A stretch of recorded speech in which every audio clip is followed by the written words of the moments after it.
ഉത്തർപ്രദേശിൽ മലയാളി ഡോക്ടറെ മരിച്ച നിലയിൽ കണ്ടെത്തി. തിരുവനന്തപുരം സ്വദേശി ഡോക്ടർ അഭിഷോ ഡേവിഡിനെയാണ് മരിച്ച നിലയിൽ കണ്ടെത്തിയത്. ഗോരഖ്പൂരിലെ മെഡിക്കൽ കോളേജ് ഹോസ്റ്റൽ മുറിയിൽ നിന്നാണ് മൃതദേഹം കണ്ടെത്തിയത്. വിവരങ്ങളുമായി അനുപമ ശ്രീദേവി നമുക്കൊപ്പം ചേരുകയാണ്. അനുപമ, എന്തൊക്കെയാണ് വിവരങ്ങൾ? എപ്പോഴാണ് ഈ യുവ ഡോക്ടറുടെ മരണം സ്ഥിരീകരിച്ചത്? എപ്പോഴാണ് മരിച്ച നിലയിൽ ഇദ്ദേഹത്തെ കണ്ടെത്തിയത്? പിന്നിൽ ഈ ഗോരഖ്പൂരിലെ BRD മെഡിക്കൽ കോളേജിലെ 3ാം വർഷ PG വിദ്യാർത്ഥിയും റെസിഡന്റ് ഡോക്ടറുമാണ്. അനസ്തീഷ്യ വിഭാഗത്തിലെ റെസിഡന്റ് ഡോക്ടറുമാണ് ഈ അഭിഷോ ഡേവിഡ് എന്ന് പറയുന്നത്. 32 വയസ്സുകാരനായിരുന്നു. ഈ വെള്ളിയാഴ്ച ഡ്യൂട്ടിക്ക് എത്താത്തതിനെ തുടർന്ന് ഈ ആശുപത്രി ജീവനക്കാർ നടത്തിയ പരിശോധനയിലാണ് ഗോരഖ്പൂരിലെ ഹോസ്റ്റൽ മുറിയിൽ നിന്ന് അഭിഷോയെ മരിച്ച നിലയിൽ കണ്ടെത്തിയത്. ഈ പതിവ് പോലെ എത്തേണ്ട സമയം കഴിഞ്ഞിട്ടും എത്താത്തതിനെ തുടർന്ന് ഫോണിൽ ബന്ധപ്പെടാൻ സുഹൃത്തുക്കളും മറ്റാശുപത്രി ജീവനക്കാർക്ക് ശ്രമിച്ചിരുന്നു.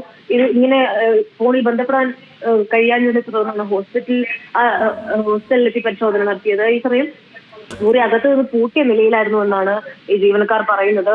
പലതവണ മുട്ടി വിളിച്ചും തുറക്കാത്തതിനെ തുടർന്ന് ഈ വാതിൽ ചവിട്ടി പൊളിച്ച് അകത്ത് കയറുകയാണ് ഉണ്ടായത്. ഈ കയറുന്ന സമയത്ത് ഈ ബെഡിൽ ചലനമില്ലാതെ കിടക്കുകയായിരുന്നു അഭിഷോ എന്ന് ഈ മൊഴികളിൽ പറയുന്നു.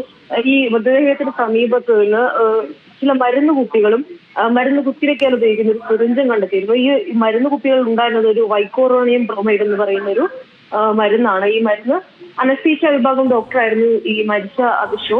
ഈ അനസ്തീഷ്യക്ക് ഉപയോഗിക്കുന്ന ഒരു മസിൽ റിലാക്സർ ആണ് ഈ മരുന്ന്. ഈ ശസ്ത്രക്രിയക്കെല്ലാം ഉപയോഗിച്ച് വരുന്ന ഒരു മരുന്നാണ്. ഈ മരുന്നിന്റെ ഒന്നിലധികം കുപ്പികളും കുത്തിവയ്ക്കാൻ ഉപയോഗിക്കുന്ന ഒരു സിറിഞ്ചും കണ്ടെത്തിയിരുന്നു. ഈ ഒരു മുതിർന്ന ഡോക്ടർമാരും കോളേജ് പ്രിൻസിപ്പാളും അടക്കമുള്ള അവർ വ്യക്തമാണ്. അനുപമ ശ്രീദേവിയാണ് നമുക്കൊപ്പം ചേർന്നത്.